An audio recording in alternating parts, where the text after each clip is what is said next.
With the July 4th holiday just a week away, today is expected to be the busiest air travel day of the year so far. The Federal Aviation Administration predicts nearly 54,000 flights will take off today, with tens of thousands more in the coming days. Plus, the TSA is preparing to screen more than 32 million people over the next week and a half. That's a lot of peoples. FAA Administrator Michael Whitaker joins us now from the Dallas-Fort Worth International Airport for an interview that you'll see only on CBS Mornings. And we're very excited about this. Michael Whitaker, really glad to see you. Hello, hello. Good morning. Great to be with you. Well, I think you're going to have to talk some people off the ledge, and by people, I mean me. A lot of people are very nervous as we're getting ready to get on a plane. We hear about close calls. We hear about near misses. We hear about whistleblowers. How concerned are you? And at what point do you become concerned? Well, safety is a team sport, so we need to make sure that everybody in the system is doing their job. So manufacturers are manufacturing safe airplanes, operators are operating safely, controllers are doing their work. We're rolling out new technologies in airports to add additional layers of safety to make sure we don't have these types of close calls. And we're excited about the traffic coming back, but our main focus is to make sure you get there safely. So what's being done to ensure that that happens? I know you talk about all the programs you're implementing, but what exactly is being done?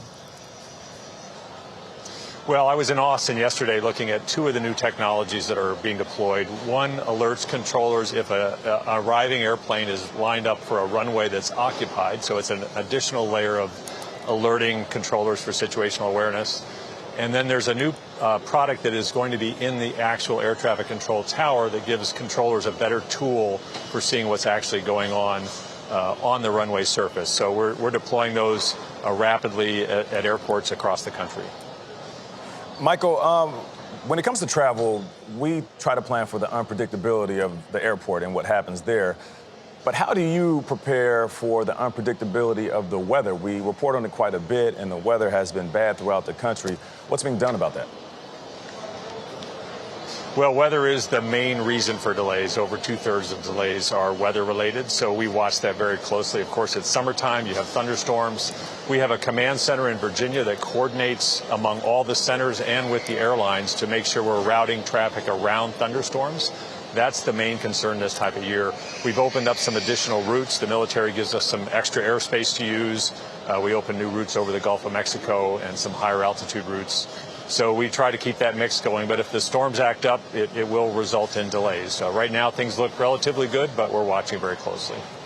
Mr. Whitaker, I want to go back to Boeing and the door panel thing, because it's something I think about every time I get on a plane these days, just being sure that the fuselage is intact, that things are working as they should. You've acknowledged that the FAA came up short in preventing this from happening at Boeing. How exactly did you come up short, and how have you gone about making sure you're now on par with making sure everything's as good as possible?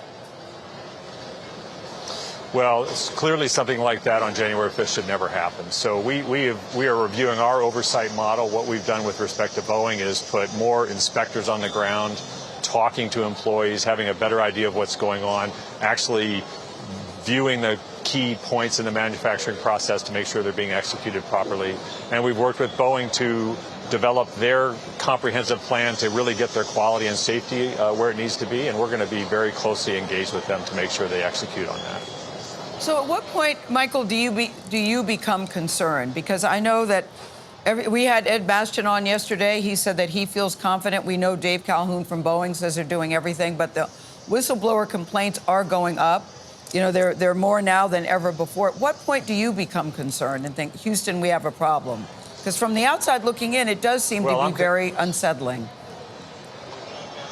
Well, I'm concerned every day, so I think the reason we have such a safe system is we're really vigilant in making sure that all the pieces are working where they need to be. So it's operating safely, but we need to continue to watch closely to make sure that all those pieces are operating the way they need to be operating.